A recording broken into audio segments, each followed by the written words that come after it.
Për Tiranën nuk ekzistonte mundësia më e mirë për të mposhtur Dinamo në deprin e kryeqytetit. Pasi blut, kampion vetëm 2 sezone më parë, janë shndërruar tashmë në një skuadër e cila funksionon në bazë vullnetare. Në një atmosferë shumë të ftohtë, pa tifozat e pa emocione, Bardhë e Blut bëjnë detyrën duke mposhtur minimalisht Dinamon, fal një gol të shënuar nga Gilman Lika. Bardhë e Blut shfaq me një agresiv duke kthyer Portën e Osmanit në një tabelë qitje, i cili bën gjithçka është të mundur për të shmangur golin e avantazhit, por në fund Lika ndëshkon i pamarkuar në zonë. 1-0 dhe fatet derbit vendosën shumë shpejt, me Shkodranën që ndëshkon pas vetëm 19 minutash lojë. Djemt të Julian Rubios së luaj me pas të sakta, me durën që kroson në zonë, ku Gilman Lika gjuan për to përfundon mbi traun e Portos. Për gjumë e lojës për pak ndëshkoi Bardhë e Blut, ku Arifa i pamarkuar në vijën e 16 metrave gjuan fuqishëm, por për fat në Likës e djathtë e Dinamovitit përfundon mbi travers.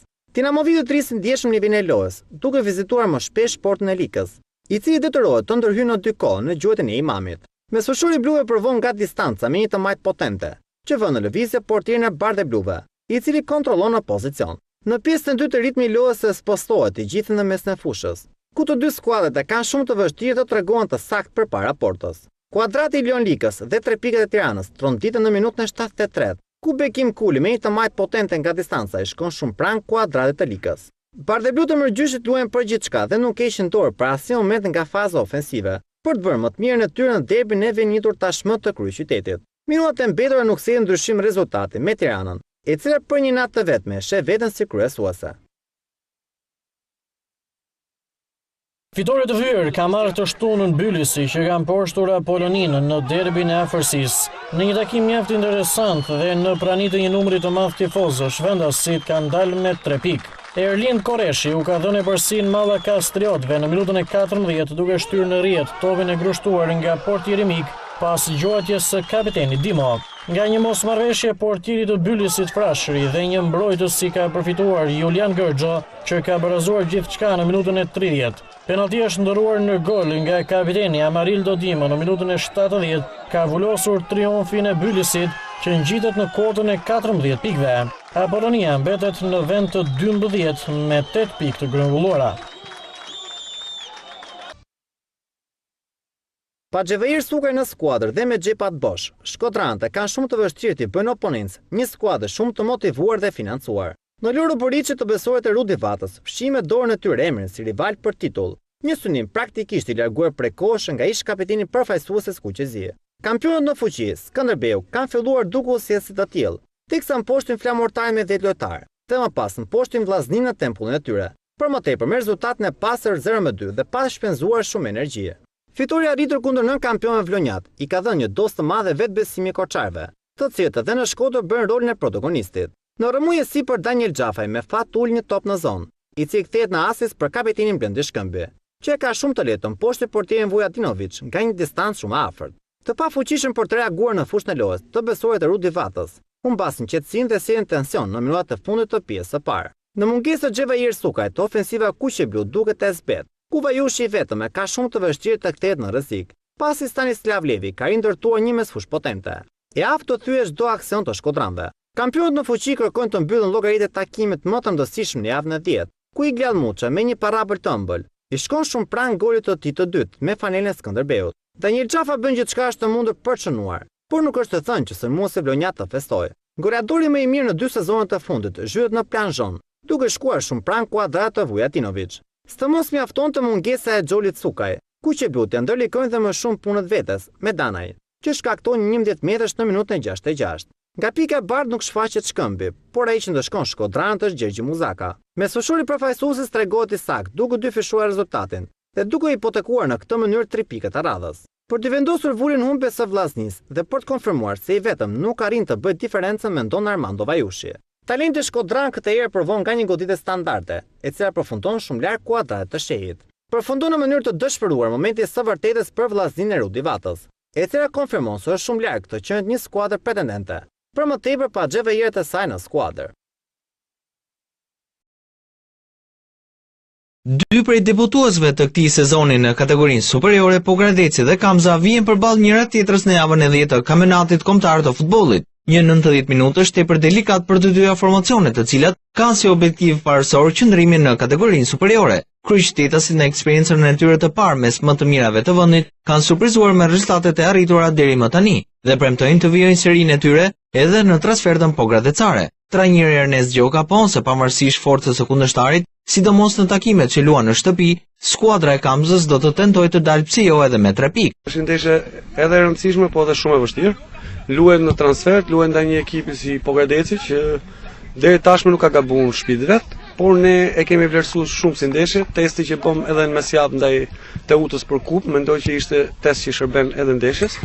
Themi që do shkojmë për të realizuar atë objektiv që kemi tonë, që të arrijmë ndoshta të marrim edhe pse jo edhe 3 pikët. Sfida mes Pogradecit dhe Kamzës do të luhet ditën e diel në orën 13. Të dyja skuadrat janë përballur edhe disa javë përpara në këtë edicion futbollistik për Kupën e Shqipërisë, ndeshje e cila u fitua nga skuadra e Pogradecit me rezultatin 3-1. Humbja ndaj Shkumbinit I ka kushtuar pankinën trajnerit të Kastriotit, Ramadan Dreu, I cili ka dhënë dorëheqjen e parevokueshme pas takimit të javës së 10 Superligës. Peqinasit e Kristaq Miles kanë fituar në Krujë 1-0 dhe kanë shkaktuar tërmet në kampin e Kastriotit. Ndreu e kishte paralajmëruar se çdo takim është I vështirë dhe se Dinamo u kishte dhënë një leksion, por ndonjëherë është edhe fati kundër. Krotanët e kanë dominuar takimin nga fillimi deri në fund dhe kanë pasur një mori rastesh, por topi nuk ka dashur të hyjë në rrjet. Plaku, Alikaj, Inkango dhe Sefa kanë pasur secili të paktën nga një mundësi për të shënuar, por pa tundur rrjetën e Kotorit. Goli jetik për Shkumbinin është shënuar në minutën e 55 nga Arvis Gjata me një gjuajtje nga larg. Kastrioti mbetet në vend të 4 me 18 pikë, ndërsa Shkumbini ngjitet në kuotën e 12 pikëve.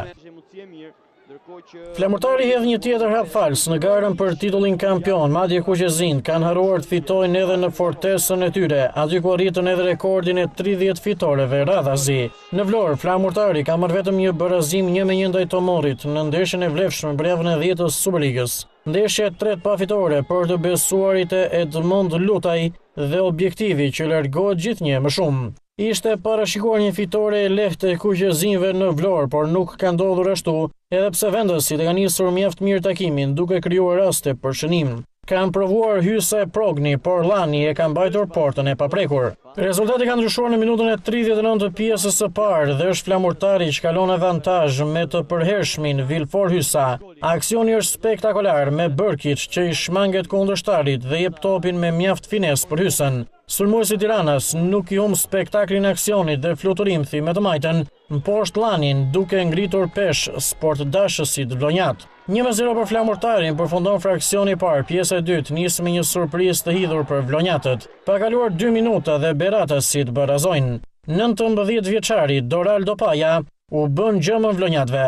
Pas një goditje të lirë, Shameti fiton duelin me Spahon që gabon në dalje. Topi drejtohet për në port, por në vijim fatale largon Shtubina. Gjithsesi më pas Paja me të majtën e dërgon në portin e boshatisur dhe barazon gjithçka. Goli I miqve vjen si një rufe në qiell të hapur për Flamurtarin, por vendasit nuk dorëzohen dhe deri në fund do të krijonin një mori rastesh edhe pse nuk do të gjenin golin e fitores. Në minutën e 54 provon Taulant Kuqi, por topi përfundon ngjitur me shtyllën pingule të Lanit. 3 minuta më vonë provon Hysa, por Lani pret. Nia Slena në minutën e 62 ka rastin më të pastër, por Lani sërish thot jo.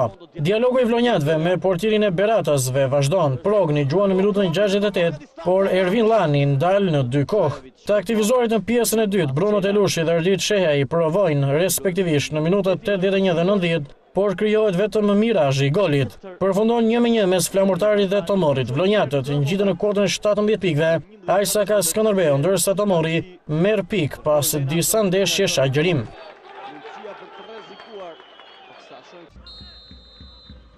Një gol për 3 pikë. Tashmë është hyrë në modë dhe nuk është më rastësi që Teutës I mjafton një gol për të fituar në një kohë kur ka në dispozicion bëhet më të mirë në kampionat. Vlerat ofensive zdurrsake shtohen dhe më shumë. Kur janë mbrojtësit ata cilët rezultojnë përcaktues. Në Niko Dovana mjafton një gol I shënuar nga Arjan Sheta, që Roza Likës të mposhti Laçin në një sfidë ku Sheta ishte protagonisti absolut. Autori një goli të shënuar dhe një penallti të humbur. Ashtu siç pritej, skuadrat dhanë gjithçka në fushën e lojës. Pas një pjesë të parë të përqendruar në mesin e fushës, ishin vendasit ata të cilët I shkuan më pranë golit të avantazhit. Emiliano Velia provon të surprizojë portierin Vashaku me një goditje dënimi të ekzekutuar drejt për drejt në port. por portieri Bardezimve tregohet pozicional duke grushtuar në goditje e këndi. Miqt nga Kurbini shfaqën të rrezikshëm në goditje standarde, ku vetëm reflekset e portierit Rizvani ruajnë rezultatin e bardhë, edhe pas minutës së 43. Fëndësit kishin mundësi më të mirë për të kaluar në avantazh, teksa Hyshmiri depërton në qendër të mbrojtjes, ku pengohet në mënyrë të parregullt, gjithnjë sipas këndvështrimit të Krident Smetës. Një moment i cili nuk kalon pa u kontestuar. Bashaku kishte premtuar se do të bënte gjithçka ishte e mundur për të dalë me një rezultat pozitiv nga Niko Dovana. Dhe portieri Bardezime mban premtimin dhe laçi në lojë, teksa reagon saktë në goditjen e Shetës. Qendërmbrojtësi Sheta kërkon të bëjë gjithçka në një mbrëmje të vetme. Të humbas një penalti dhe të kaloj, po vetë Dursakët në avantazh.